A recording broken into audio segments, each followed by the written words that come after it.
Hi there. This is Gail Gallagher, New Faith New Media member and editor of this episode. This is an episode of Blessed Lunatics, formerly our Patreon exclusive podcast. After Michelle and Andrew and I had this conversation, we decided that it would be great to start posting Blessed Lunatics as one of our main podcasts. And so we decided to start with this episode we recorded back in October. We have a lot of new things coming up in the new year, including a really cool oracle deck of unofficially canonized historical figures. Think St. Fred Rogers. So head over to newfaithnewmedia.net to find out more about what we have coming up. All right, here's the show.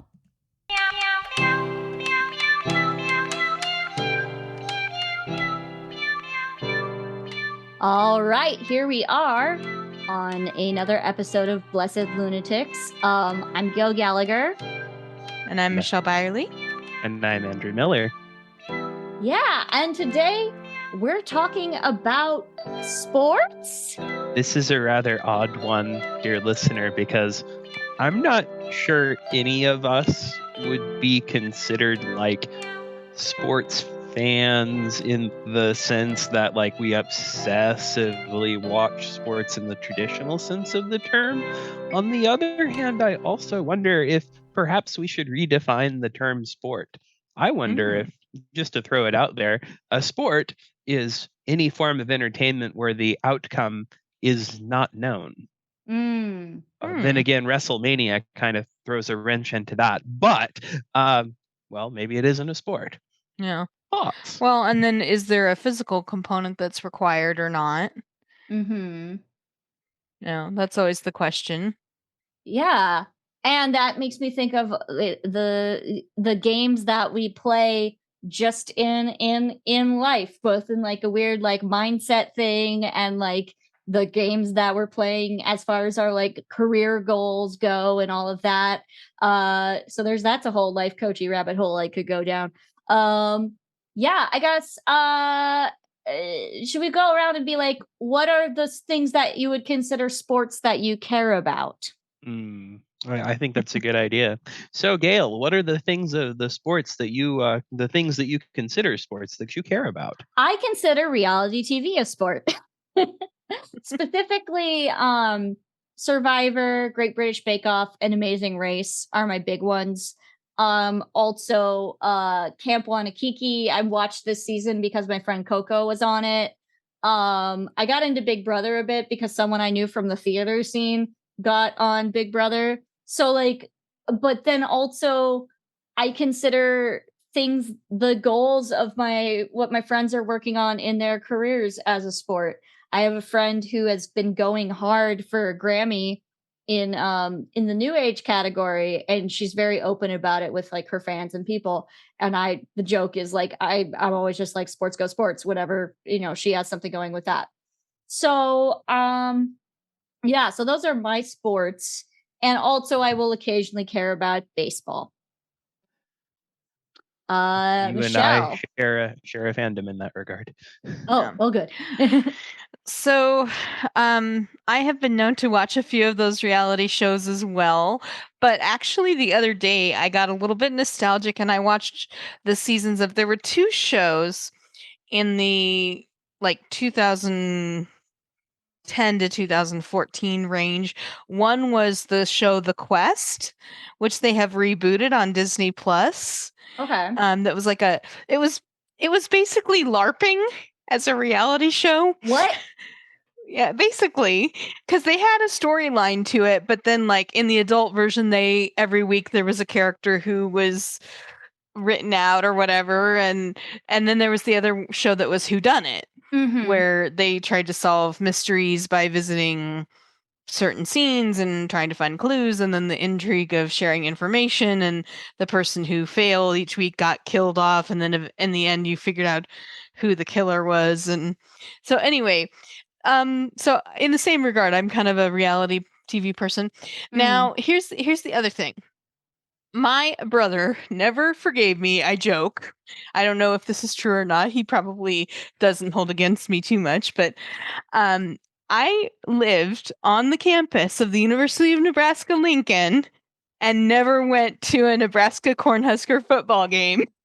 Yeah. Which is like, to me, that is like a betrayal of one's bloodline, so to speak. I went to Nebraska, but I'm from Iowa. And it was just like, I'm gonna care enough so they don't kick me out of the state. But like, I didn't go to a game till my senior year, and part of that was because I started dating somebody who was majoring in broadcast, sports broadcast. So I went from no sports to all of the sports, and then I stopped caring about sports after that breakup. That's my story. Andrew. There is only one sport, and that is baseball. Everything else is not a sport. Football, I'm sorry, it is not a sport. And it's interesting, actually, I disagree with him somewhat, but the great prophet and comedian George Carlin argues that there are only 3 sports: baseball, basketball, and football, and nothing else is a sport. And here is his argument. People think hockey is a sport. Hockey is not a sport. Hockey is 3 activities going on at the same time: ice skating, playing with a puck, and beating the shit out of somebody. If these guys were intelligent, they would do all these things one at a time. First you go ice skating, then you play with a puck, and then you beat the shit out of somebody. These are my rules. I made them up. Soccer isn't a sport because you can't use your arms and there are dots on the ball. Running isn't a sport because anyone can do it. Swimming isn't a sport. Swimming is a way to keep alive. Bowling isn't a sport because you have to rent the shoes. My rules, I made them up. Gymnastics aren't a sport because Romanians are good at it. George Carlin. Another sport I cared about was beer pong. I played competitive beer pong in college. I never did that one. Yeah. The other thing that I do is, as a pastor in a small town particularly, which I love, and one of the things as far as like local politics is they like seeing the pastor at the high school sports and activities. So I've kind of learned to at least make my presence known at those along the way. And so, we're actually doing pretty well learning the 6-man football this year. And then like our volleyball did really well, and I'll do some basketball. And I went to my very first ever cross country meet, which I don't know that I'll do that one again. It was okay to say I did it, but I'm like, the only reason that I'm ever going to be running is if someone's chasing me. But it is fun for me. It is about, in that case, it's about supporting our kids and their work. And so, yeah. Politics is a sport. Yeah. Speaking of something that you mentioned. Yeah. Yeah. Which is awkward because it also has real life consequences. Indeed. Well, but I think a lot of folks are Democrats, Republicans, or other, in part because that is their team. Yeah. A lot of folks probably don't pay or haven't really thought their ideology through that well. That's real. Sorry. So this gets into my here's my theory anthropologically about why sports exist. Because we no longer meet on the battlefield and beat the crap out of each other in person in the same way that they use. I mean, it still happens in some places, right? Bless and pray for the people of Ukraine right now. But I do think that in general, since the overall level of violence has shifted, there does have to be something where we can tribalize. Yeah. And we can pick our teams, and we can, my team is better and faster and bigger than your team. And so that's part of what I think sports does for us as a culture. It gives us something to root behind. Competition is such an important aspect of human existence. I don't think that we can get rid of it, nor would I think it would be desirable that we get rid of competitiveness. I do, however, think that competitiveness needs to be held in balance with cooperation, which is one of the Yes. 10 life lessons that I wrote about of baseball, and that baseball is a geometric work of art when it is done right. The beauty lies in the game itself, in all of in the actualization of all of the possibilities that could be brought about in the game. When a game of baseball is played well, it is truly a work of art and a thing of beauty, and it doesn't matter so much who wins. However, the ironic thing about that is that it's only played correctly when both teams compete as hard as they can, and in so competing, they're really cooperating to bring about a wonderful game of baseball. And so I wonder what it would look like if we were to think of competition in that way, that it is another form of collaboration, and that might help us to put away our ego and the need to win constantly. Yeah, interesting. Yeah, I mean, and definitely competition has been, ironically, has been used to build relationships between peoples and countries, and hey, we're at war with each other. Let's get together and play a game of hockey and beat the see. shit out of each other there. Yeah. Or to go with like the reality shows where like people will be on these competition shows with each other, and then they will have this like very special bond because they were on this TV show. Now the part where they isolate the contestants and take their phones away and then make them kind of sleep deprived is another conversation. But yeah, we'll get into the ethics of reality TV, and of sports. Amen. Yes. Yes. Also, like, if you want to get into the ethics of reality TV, we'll have to talk about the rehearsal sometime, but maybe not now. I will briefly go on a tangent and then I'll fix it. I'll fix it in post. But so have you heard of the rehearsal? Okay. It's an HBO show where it looks like a reality show, but it's where Nathan Fielder claims to help people who are who have an uncomfortable conversation that they need to talk about, and help them work through all of the possible outcomes of that situation by creating elaborate rehearsals to the point of like fully recreating a whole bar, and staffing it with actors and playing all the people and all the possible situations. And like, that's the first episode, but then it devolves from there, and it just becomes this conversation about like reality TV and ethics, and can you really rehearse for these uncomfortable moments? And it's a lot. Yes. Is Nathan Fielder the person who did the comedy reality show Nathan for You? Yes. I love that guy. Yeah. It's okay. I'm just gonna say, an audience, thank you for going with me on that tangent. But I think that might be, I need to process that with you on Pastor and a Priest, or just in general. I need to process that show with people. Because I need to talk to an adult. we should make that an episode. A pastor and a priest look, and a Unitarian look at a reality TV show. Oh man, yeah. Or just, oh my God, or just, I need an adult, and it's just me talking to you guys and getting like clergy advice on shows that are uncomfortable. I will say, I feel like sports are a sacrament. Yeah. In the following sense, at least in the sense of as Pastor Michelle, piggybacking off of St. Augustine, often expresses the term sacrament of an outer expression of an inward reality. Left to their own devices, what the hell is a sport for? It's bouncing balls off of walls. Why do we care?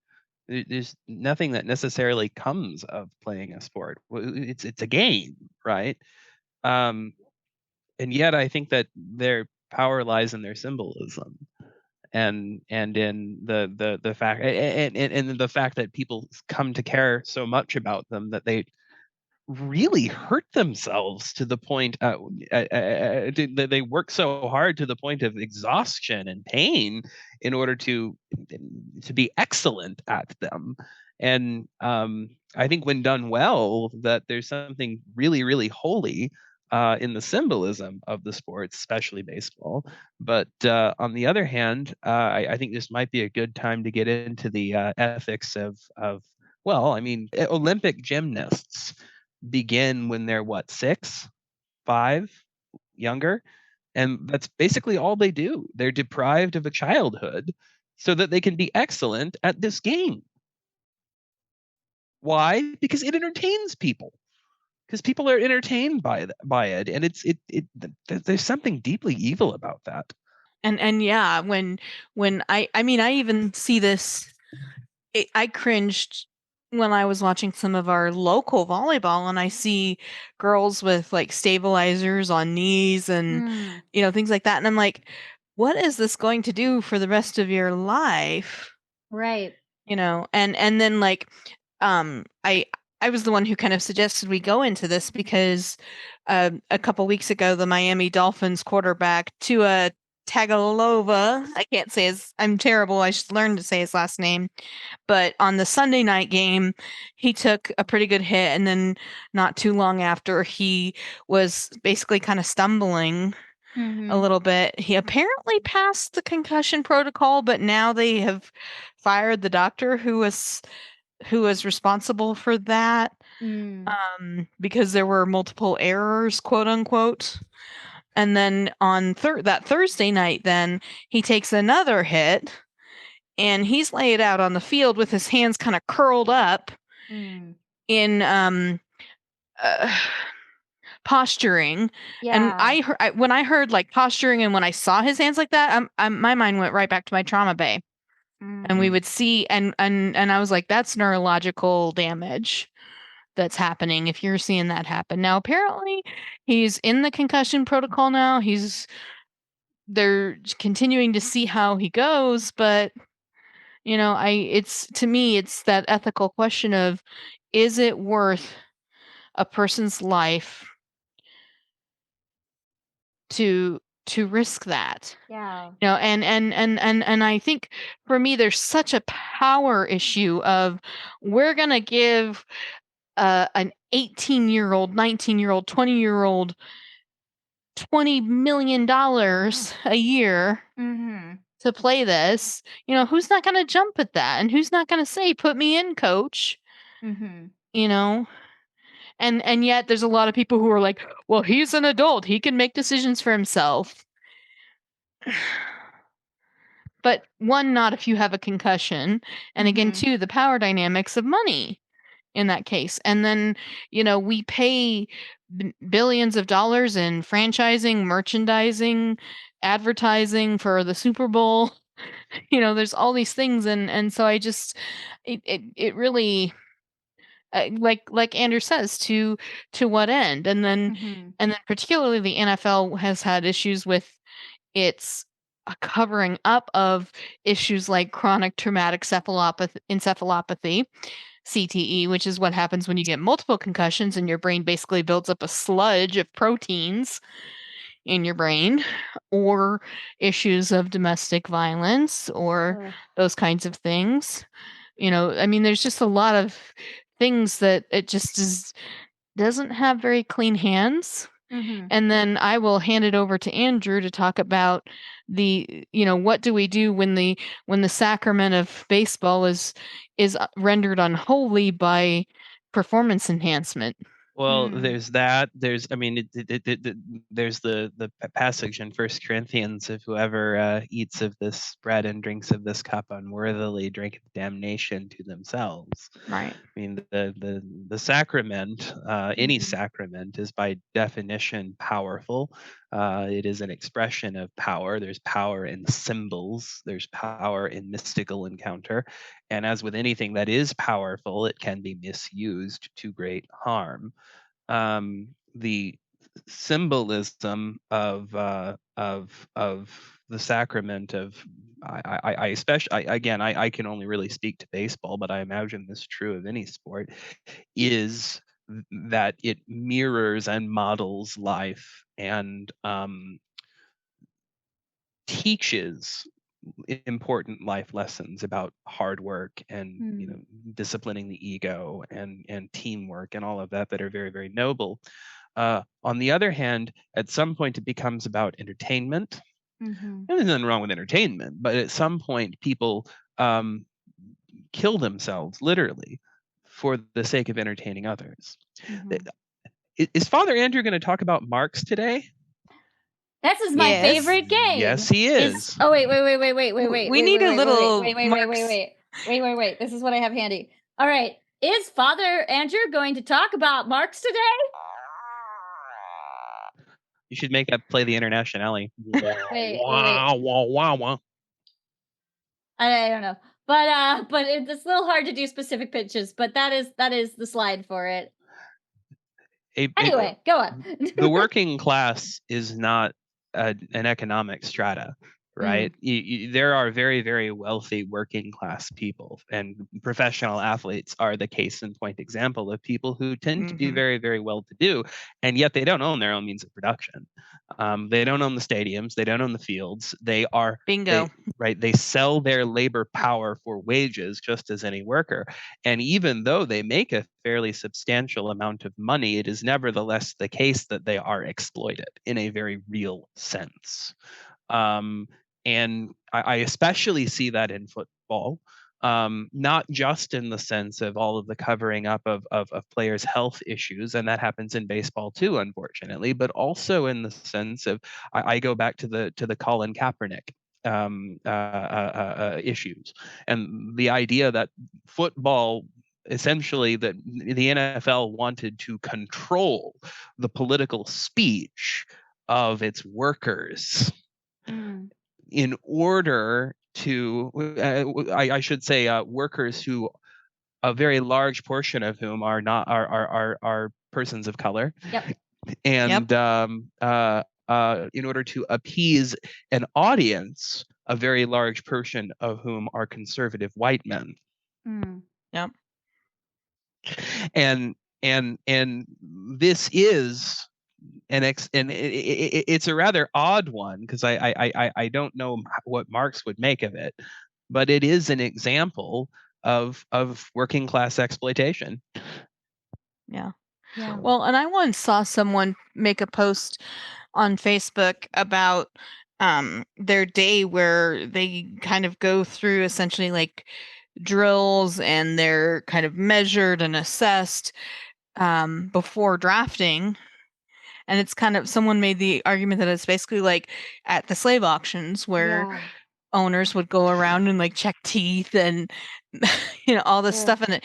And to me, that just really hammered that your point home, Andrew. The biggest example is in college sports, where only very recently were players in the NCAA allowed to have certain minor compensation. The NCAA created this definition, this new thing called student athlete.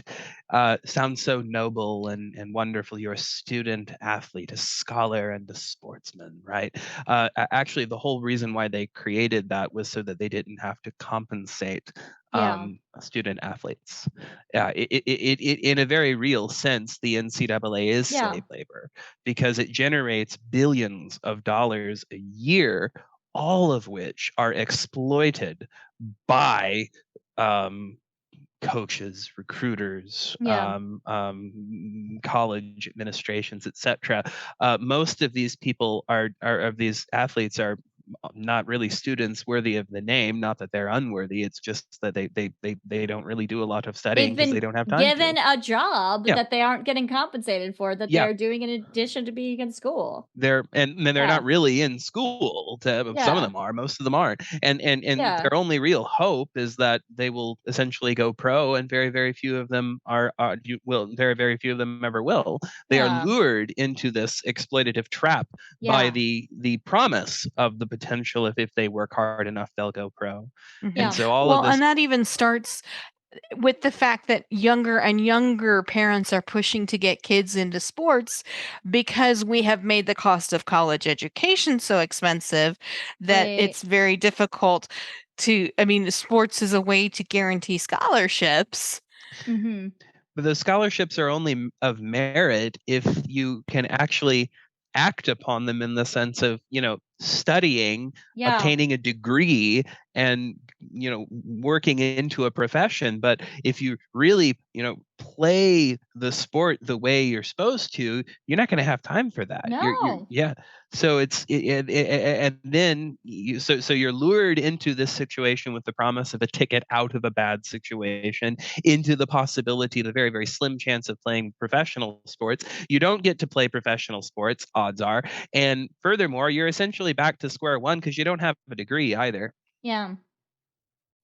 Which and I'm just hearing all of this and thinking about being a theater major and like, how like when you're like an acting major, it's like half the time, like you're performing in your like the main stage and the other shows, and there's like this prioritizing of the main theater department shows, which the ticket sales from that go back to the theater department. It is, this pay to play situation, and I don't know how this shook down, so like forgive me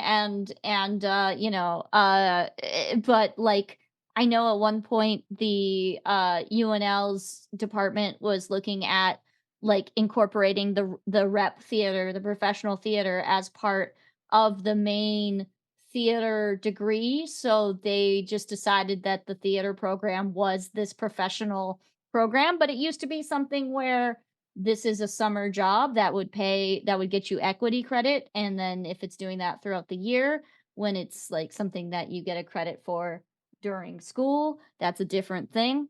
Now I'm just speaking off the cuff. I don't know where things landed since that change went through, but what I heard on the surface, it did not sound super great. So I wonder if in theater people are lured with the promise of going to Hollywood. I mean, Yeah. yes, or to Broadway. Hmm. Yeah.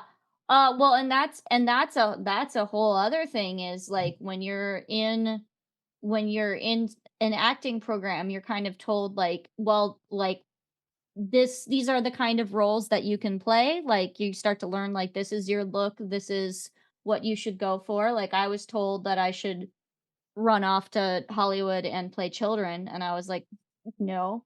And this is and that's that and honestly, that's why I produce, because I was like, "I'm tired of y'all telling me who you think what voice you think I should have. I'm going to go make my own things and be in the power position." There's a sense in which, and back to a little bit of Marx, Yeah. we find our lives alienating. We've talked about this on another episode of Blessed Lunatics and in other places. We find our lives alienated because of the doldrum of alienating labor, and so we come home and we um, project fulfillment onto other entities, and we live Mhm. vicariously through them. One of the ways we do that is we create a god in our own image. I think there's a real god, but I also think that we create a god in our own image and live vicariously through that false god. And that's Mhm. where false religion comes from. And another way we do that is the cult of the celebrity. And I think that the cult of the professional athlete is a version of the cult of the celebrity. Yep. In other words, and the cult of the pious politician, right? The great Mhm. man leader. Usually, it's a man, and we project everything that we wish we could be and everything that we want to see in ourselves, all the best stuff, onto these people, like these great athletes, these great actors, these great politicians. And it's why when there is a scandal, when they demonstrate themselves to be just human, because we all are, when Mhm. they fuck up like we all do, it's the end of the world, because Mhm. it means that it's the collapse of the idol, it's the collapse of the lie. It means we can't idolize them anymore. It means that we can't live a vicariously fulfilling life through them anymore. It's like going through the curtain of the Holy of Holies. And or realizing, going into the head in Zardos. And realizing it's in there. Yeah. Yeah. Or it also makes me think of like, you know, we hold people up on the pedestal. There's also like parasocial relationships. Like where you can be such a fan of somebody like and feel like you know them through, you know, either a reality show or whatever like content they're putting out, and then like you don't know them at all. But I also want to counter that with something that I brought up on the last episode of Blessed Lunatics. I was talking a little bit about this idea of the queerness of fandom, which there. So I read this book, and this will come back to sports. I'm going to circle it back. But I read this book called "Glittering Up the Dark," and it's all about how pop music broke the binary, and it's all about basically the queer community and music going all the way from the Beatles have long hair to like Janelle Monáe. Um and one thing that they talked about is this idea of queer crushes in fandom, or being a fan is an essentially queer thing because you both want to be the person and you want to be with the person. So there is like this striving for union. So like, and I wish like Aiden could just apparate and like and continue this thought. But yeah, like there and I think that's I kind of want to circle that back to fandom in football, and is there an essential, you know, queerness to that, which I know you guys can't speak to that. I what I'm laughing at is just how utterly uncomfortable so many of the football fans I know would be made by that suggestion. And I think it's a delight to watch them squirm. Yeah. What was it? Oh gosh, Jenny Slate did a thing on that in the special that we heard of all these men in the locker room, and they're about to play with the toy, and they're like John Elway, if I get the toy, I'm gonna give it to you. You're my best friend, and it's like just tearing apart this masculine. You said Jenny Slate, and I thought you were gonna say Jenny Nicholson, and I was gonna go on a whole other tangent. But continue. No, that was it. I also think that's why we can't see them as doing anything wrong, which is part of why the Trump phenomenon do. That we refuse, that those who are true believers refuse to believe that he could ever do anything wrong, because it really undercuts something in them. Yeah. It means that they can't project. Yeah. Yeah, and basking in reflected glory is a real thing. Yeah. You know, I mean, and that's that comes from psychology, and it's basically the idea that we never say, for example, the Huskers won. It's like we say we won today, and it's like we become part of their success when we didn't have a darn thing to do with it. Oh man, the corporate we is a thing. I'm so guilty of the corporate we. Like even in jobs where I'm like, fuck this guy. I'm like, well, this is what we focus on at this company. I'm like, I'm not, like, even before I'm hired at a job, it's like, well, this is what we focus. I'm like, no, I'm not part of the we. Why did I suddenly become part of the we? But we really want to be a part of the we. That belonging, and again, that gets back to that sense of we have it because we want to belong to something. I wonder if that's how the lack of certainty in sports performs, because when we watch there was a line in Big Bang Theory of, I don't understand why you do that when you're watching sports. Whenever I watch the end of Return of the Jedi, I don't say, yay, we beat the Empire. I mean, you watch Return of the Jedi and you know how it's going to end, and it's perfectly scripted, whereas you watch a football game and you perhaps you identify with the Rebel Alliance, but you watch a football game, you identify with the Chiefs, and you don't know how it's going to come out. And so I wonder if that's part of that perform so as to cultivate the building of the corporate we. Yeah, well, and that makes me think too of so one, yes, like again, reality TV is also a sport because like both sports and reality TV, these game shows as it were, have a definite structure and you don't know how it's, going to end, and there's a story to it that evolves, whether it's the commentators evolving the story or whether it's the editors evolving the story. But there is that structure to it. And then like even in improv, like in like long form improv shows or even short form improv, there's like a set structure and a set idea of how you're going to order it, but then what happens within that is different, and that is part of the novelty of it, right? Mm-hmm.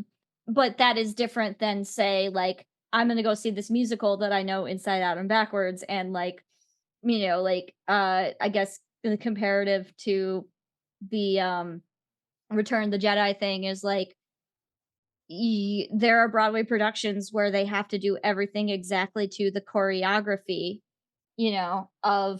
of the original production, and it's a whole thing for when something gets restaged or people make new choices. I feel like we've critiqued sports culture, rightly so. Mhm. I would like to talk a little bit about or elaborate a little bit on the sense of sports as a sacrament, Okay. the positive sense when it's done well. I Yeah. can only really speak to baseball because it's the only sport that I really care about, because it's the only Mhm. sport that I ever played. Same. I wrote an essay one time on the 10 life lessons from baseball. And I'll start. And when one of you decides Andrew's gone too far, just jump in and say, Andrew, shut up. But we don't have to go through them all. But like, for instance, one of the life lessons is perception is not reality.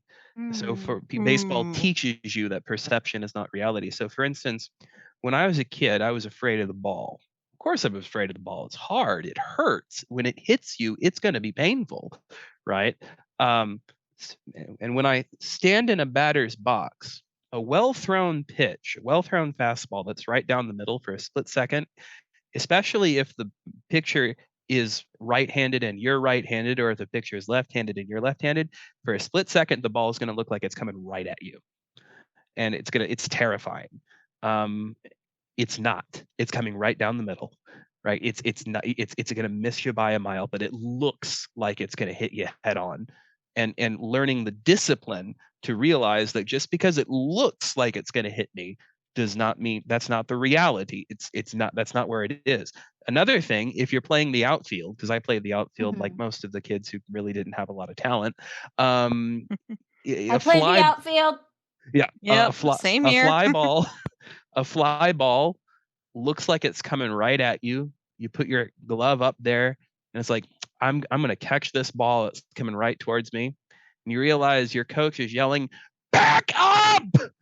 And then, but why? This thing is coming right at me. I got it. Oh, it's 20 feet behind me. It's like, it was 20 feet ahead of me and right back there. Point being, perception is not reality. Just because you see things a certain way does not mean that that is the objective truth of the situation. And so there's a humility and a discipline in training yourself to set aside your perception in order to deal with reality as it is.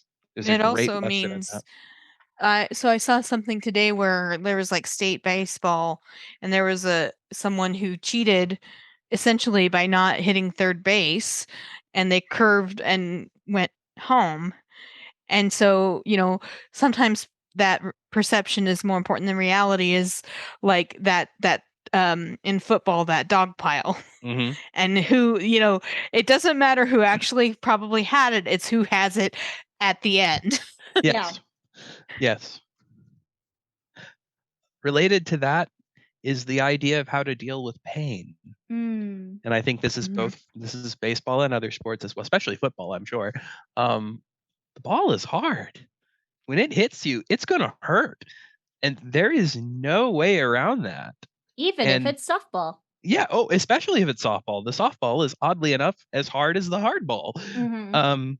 when it It's hits just you, bigger. yeah, Yay! when it hits you, it's gonna hurt, and it will hit you. Mm. If you play baseball long enough, you will get hit. It's I that simple. tangent, but it was funny how you were saying that people that you were afraid the ball would hit you, and you went back, because I walked to first base so many times because little baby pitchers didn't know how to pitch, and they hit me with the ball. Mm-hmm. And when you get hit with the ball, you just get to walk to the base for free. Yep. And I got a trophy because I got hit with the ball so much. They gave me a trophy for getting hit with the ball so much. That's awesome. That's my story. I'm sorry. Continue with your beautiful words. No, it's interesting. Like, one of the reasons why I never played baseball in high school or went very far with it, because I could never get over that fear. And I think the reason why I never got over that fear was because I could never deal with pain. Like, there's a great lesson in learning that pain is inevitable. You don't have to put yourself through it. Like, don't be abusive to yourself, but it's inevitable. It's gonna happen. And there's something healthy about learning to deal with it, learning healthy ways of coping with it. And like, yes, the ball is going to hit you. Yes, it's going to hurt. And you know what? It's going to suck for a minute, and then it'll be over, and we'll move on. And I think there's a great healthy lesson in that. Yeah, pushing past your comfort zone, being willing and able to be discomfort. Like you say, though, there's that line of where is that part of the sport, and then where does it become abusive? Yeah, for me, the reason why I could never get over my fear of the ball was because I could never get over my fear of pain. I honestly feel like, and I don't mean this may sound abusive at first glance, but I don't mean it this way. I wish I'd been hit by the ball more, because I wish, not because I want to suffer or anything, but because I wish I would have learned to deal with it. That learn that, because there's something that happens if you get hit. Over time, you realize this isn't that big a deal. It sucks, but it isn't that big a deal. I can live through it. I can work through it. And I feel like there's a real childhood failure. I don't say that with shame. I say that with just reminiscence, that I never really learned how to deal with it. with pain. How to deal with failure. The very best hitters in baseball, especially this day and age, when batting averages are in a steep decline, when strikeouts are in a steep incline, oddly enough, home runs are going up, but still, success in hitting the ball is way down. The best hitters in baseball hit the ball an average of 30% of the time. 30+%, which means they fail more than they succeed. And what to me, what that teaches you is that it isn't so important that you succeed as that you show up, and every now and again the right concentration of talent and skill and hard work and luck, a lot of luck, will come to bear, and you'll get a hit and get on base. That sounds like art. That sounds like improv. That sounds like writing. Like, or any other skill. It also reminds me of the story of Casey at the bat. Yes. And the way that I see, or even like there's a song in country music about like I am the greatest player of them all, and he's trying. It's basically the Casey at the bat story of like he's trying to hit these balls, and then he realizes, hey, I may have struck out, but I pitched strikeouts to myself. So like reframing failure too. Yeah. I didn't fail. I successfully learned how not to hit a ball. Yeah. And how to deal with, it's okay to fail. Yeah. I'm sorry. Oh, sorry. One of my students who is like wise beyond her years. She's like 8 and she's in chess club, and I love that for her. But she has a shirt that has chess pieces on it, and she has a shirt that says, "I don't lose. I either win or I learned something." And I'm just like, all Queen. right, get it, Queen. Yep. There was you remember Liz, Michelle, right? She was one of your supervisors. Yeah.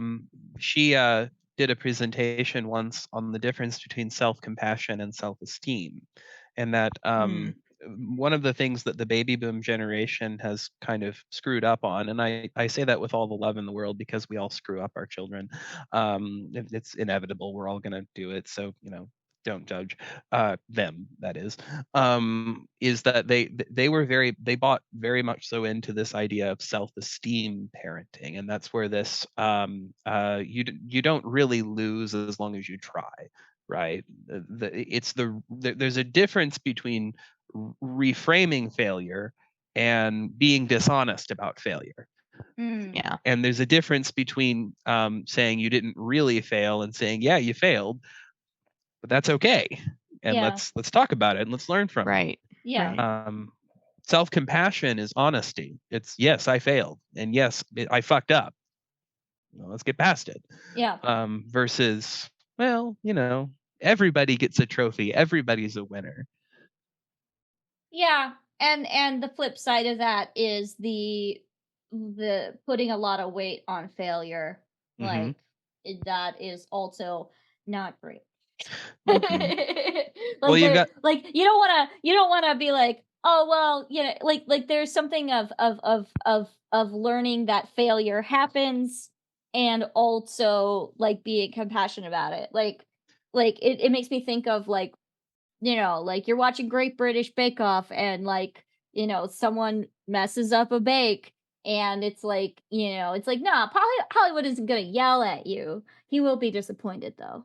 Like, Ooh, which is worse though, Gail? I know. Which is worse? Right. But yeah. The ball represents life. Yes. All the shit in life. It represents life at its worst, right? Especially when you're on offense.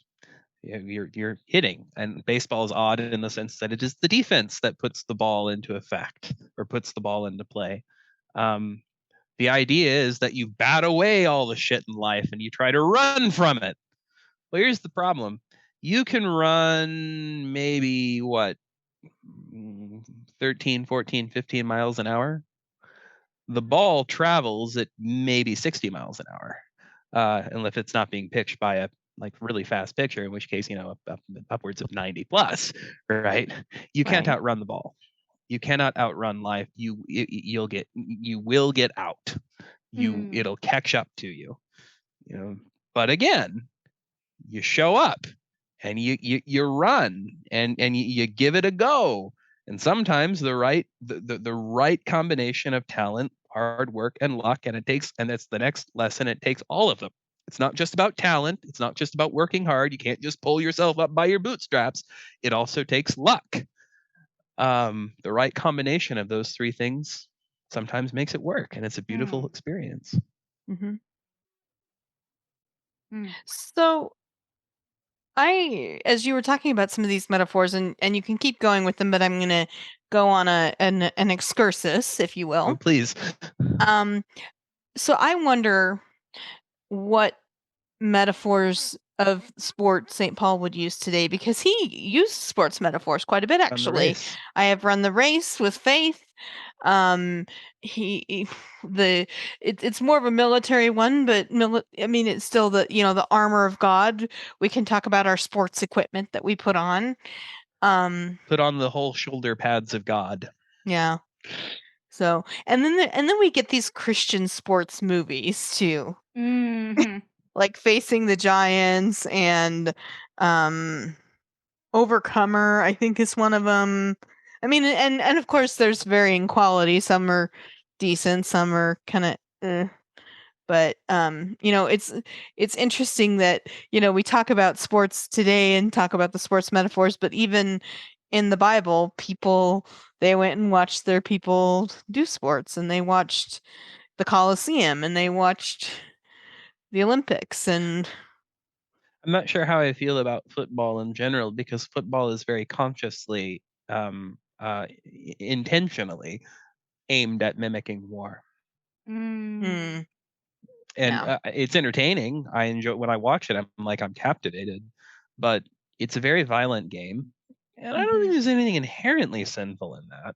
Yeah. But it's a very violent game, and well, it's funny, a lot of the qualities and lessons and that I feel like football instills in young men, mostly men, are often very martial and Yeah. very, very militarized. Mhm.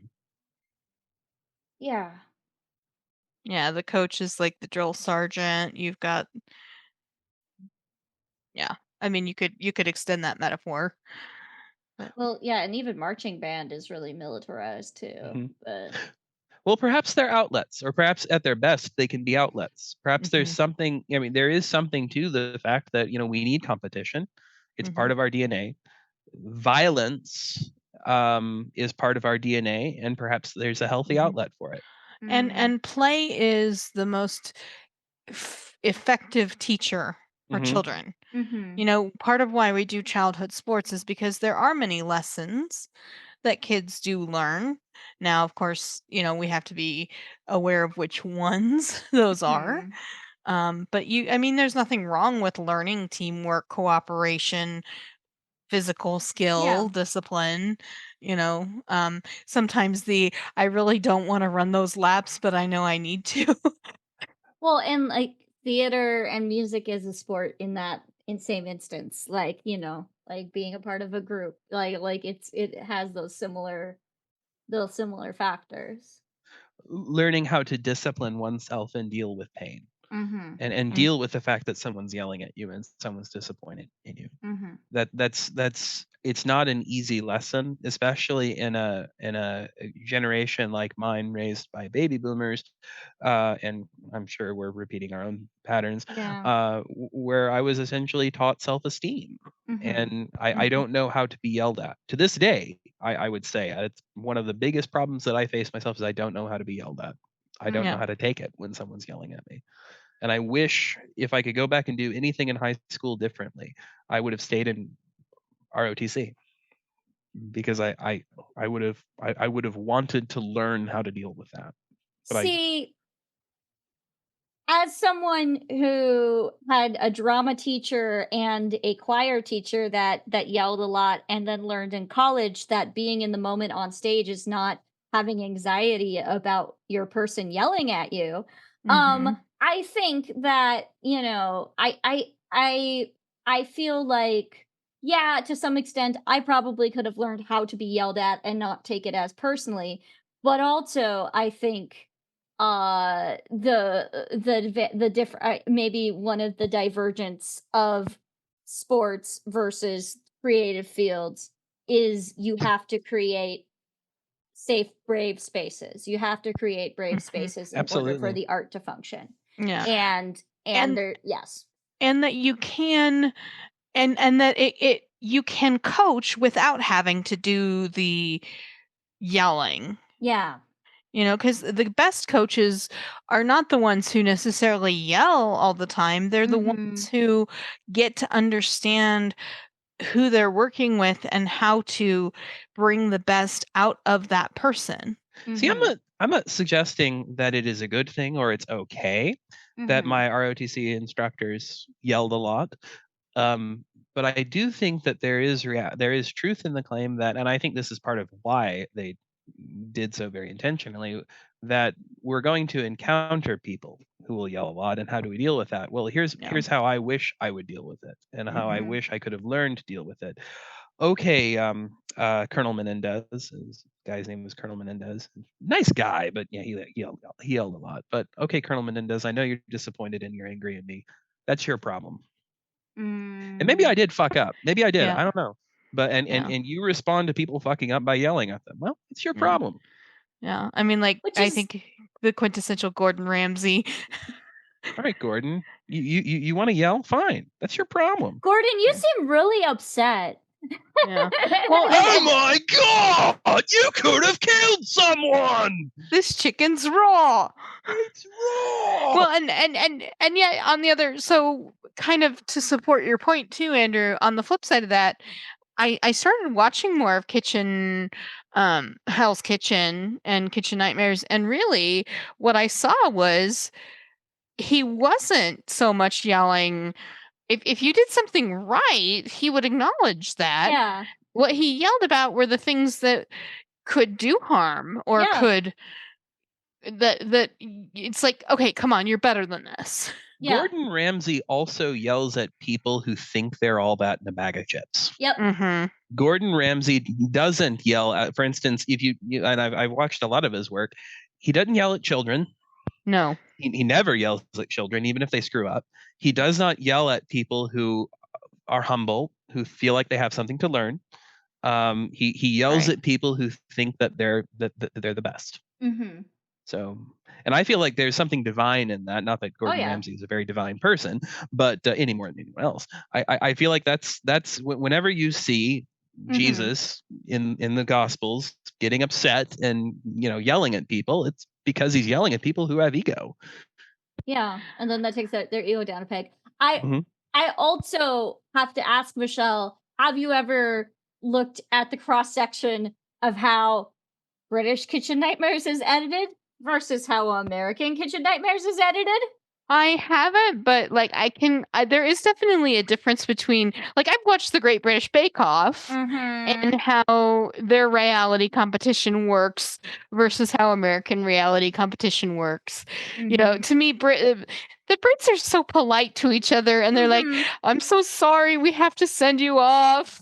You know, I mean, and to be fair, some of the American stuff has a little bit of that, but definitely American plays on the drama a lot more, whereas the Brits do feel a lot more cooperative in that regard. Like it is a competition for them, but they will play, they're not going to play the dirty tricks. They're just going to we're just going to do our thing. Yeah. Well, and the other maker shows, now Cutthroat Kitchen doesn't count, but a lot of maker shows though have a better vibe than like the ones where it's like the let's put you all in a house and make you be assholes to each other. And intentionally get you drunk behind the scenes and know all your family history so we can exploit it. And take your again, that phones exploitation. away so you can only debrief with the producers and all that stuff. But yeah, no, if what you're watching, the special skill is just being toxic, then that's a different vibe than like racing around the world or making some pies. So there's a I'm going to go through the next ones really quickly because we've discussed a number of them already. For instance, The Greatest Victory is a beautiful game. The game is a geometric work of art, and the both teams are collaborating to make the game, and competition is a form of collaboration, and it's a special form of collaboration which requires as hard a competition as you can muster. You're competing with this person as hard as you can. You're working against this person as hard as you can, which is an extraordinary way of working with this person to make this beautiful game. And which I think recontextualizes competition. I think that's what healthy competition should be in general. It's like I'm not really competing with you in the sense that I hate you. I'm competing with you in the sense that I'm trying to make you better. And I think that's what political debate could be, for instance. Well, have you considered this? Like you say this like you know what you're talking about. You don't. What about this? Yeah. Right? Or okay, so you don't think my play works? Propose a solution. Yes. Or where am I going wrong? It's a way of antagonism can be a healthy way of helping people to be better. And to you are not in control. The game, and this gets back to the fact that you succeed only 30% of the time. It requires a lot of luck. You're not in control of the game. And for instance, I remember one time I was playing outfield and I was trying to run down a ball. I did to catch to use a ground ball, and I was running it down, and I did everything right. I had my glove right as my father had taught me how to do. By the way, my father's obsessed with baseball, and right at the last moment, the ball hit a little mound in the grass and conked me right in the. I had no control over it, and there's so much in baseball like that. You have no control. It's like you just have to do your best and hope that it all works out. Related to that, it's not about you; it's about your team. You don't have control. Your team doesn't have control, but you are there for each other. You're not there for yourself. Um, listen to your coach, not your fans. And I love this one because in life we have coaches and fans, right? And what's the difference? A coach knows what the fuck he's talking about or she's talking about. Fans are opinionated, right? And they mean well. A lot of our fans mean well, but they don't know what they're talking about. So know the difference. Oftentimes coaches, and what I love about baseball is that coaches in baseball wear the uniform, right? They suit like up that. like the players. Yeah. In other words, the coach in baseball is the one who's out there with you, who's going to walk it with you. He can't go all the way, but she's gonna be there with you. And then finally, best thing about baseball, it's slow. Take your time. You got all the time in the world. We often think we've got to work fast because there's not enough time. There's time. Take it slow. Do it right. Yeah. This has been my baseball TED Talk. Thank you. Yeah. No, I love that. I love Those that are so great. much. I'm stuck on this idea of coaches and fans and how that like relates to, Yeah. especially, artistically, and also in these situations where there's a lot of people, there's a lot of coaches and there's a lot of fans. And and finding the right coach, and and who to listen to, and like who When do I you was go to as an advisor. Yeah. when I was a kid, and this may actually not be true so much as it's as I perceive it. My father was my coach, except for 1 year. It was the first year that we finally put aside the machine pitching, and we actually had other kids pitching to us. My father decided, let's see how he does with someone else who's not his coach. I'll just be a fan, right? And it became very apparent that the people who were coaching me didn't know what the fuck they were doing. And so my father stepped in and was like, you really, for instance, they were always saying, get your back elbow up. No, that's not a good technique. Well, it depends on the hitter, but and he stepped in, and it was very, very clear that he knew what he was talking about. He has memorized baseball statistics. He has, memorized baseball techniques. He knows the game inside and out, and he could run circles around these people. And so they finally said, okay, we're going to make you coach. So people, and I think part of that is in politics, we find all of these different commentators and pundits who don't know what the fuck they're talking about. It's like, so learn to know the difference between someone who knows what they're talking about and someone who doesn't, and learn to know the difference between someone who will do what he's asking you to do and someone who just will exploit you. Well, and that makes me wonder, as a teacher, when am I being a fan when I should be a coach? Oh yeah, that's it. One can ask yourself, and are you being a fan today, or are you being a coach today? If you're not qualified to be a coach, should you just and it's okay to be a fan, but keep your mouth shut and let the experts handle it. And also, like, that's also feedback levels that I look for when I'm making a thing. It's like there are times when I need fan feedback, and there are times when I need like coach feedback. There's and learning what works, because there's like literally there are people I DM when I'm like tear this mix apart, and there are people I DM where I say, tell me that, interact with this as a fan. If you heard this, as a fan, what would you think? Yeah. And I think about too, like, my responsibility as leader of a congregation, because I do think there is some level of needing to be a coach, in the sense of I'm charged with helping people to grow in their spiritual lives. And I like what you said, because sometimes what they need is the fan side, and sometimes what they need is the the challenge. So the priestly and the prophetic, as we often say. Oh, interesting. So This has been really great. Sports go sports. Sports go sports. I wish to close this with a reading from the book of the Holy Prophet George Carlin. Baseball is pastoral, 19th century. This is a quote, by the way. I'm not trying to steal this. Baseball is pastoral, 19th century. Football is technological, 20th century. Baseball is played on a diamond, in a park, the ballpark. Football is played on a gridiron, in a stadium, War Memorial Stadium. Baseball begins in the spring, the season of new life. Football begins in the fall, when everything is dying. In baseball, you wear a cap. In football, you wear a helmet. Football is concerned with downs. What down is it? Baseball is all about ups. Who's up? Are you up? I'm not up. In football, you receive a penalty. In baseball, you make an error. Oops. In football, the specialist comes in to kick. In baseball, the specialist comes in to relieve somebody. Football has hitting, clipping, spearing, piling on, personal fouls, late hitting, and unnecessary roughness. Baseball has the sacrifice. Football is played in any kind of weather: rain, snow, sleet, hail, fog. The struggle must go on. In baseball, if it rains, we don't go out to play.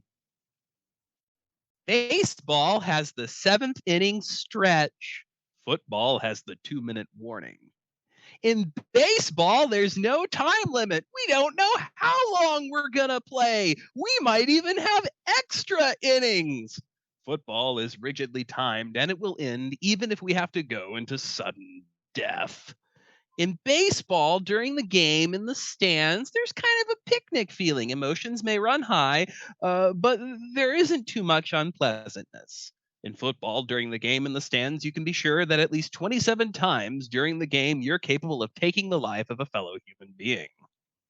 And finally, the objectives of the game are different. In football, the object is for the quarterback, also known as the field general, to be on target with his aerial assault, riddling the defense by hitting his receivers with deadly accuracy in spite of the blitz. Even if he has to use the shotgun with short bullets and long bombs, he marches his troops into enemy territory, balancing his aerial assault with a sustained ground attack by punching holes in the forward wall of the enemy's defensive line.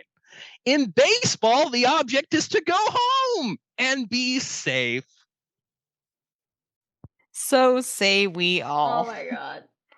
The word of George Carlin. Go now in peace. Yeah, I wonder what his response would be. His liturgical response. Thanks be to comedy. I don't know. Yeah. Oh wait, no. Actually, George Carlin said, "I don't worship God. I worship the Son, and I pray to Joe Pesci." Or the word of George Carlin. Thanks be to Joe Pesci. Yes. So There we go. There we go. Hey, thank you for listening to Blessed Lunatics. And supporting us on Patreon. And if you have any thoughts of what you guys want to hear us talk about, definitely let us know. We're always what are we talking about? Okay, sports. Let's go. Yeah. Awesome. Bye. Thanks, Wow. y'all.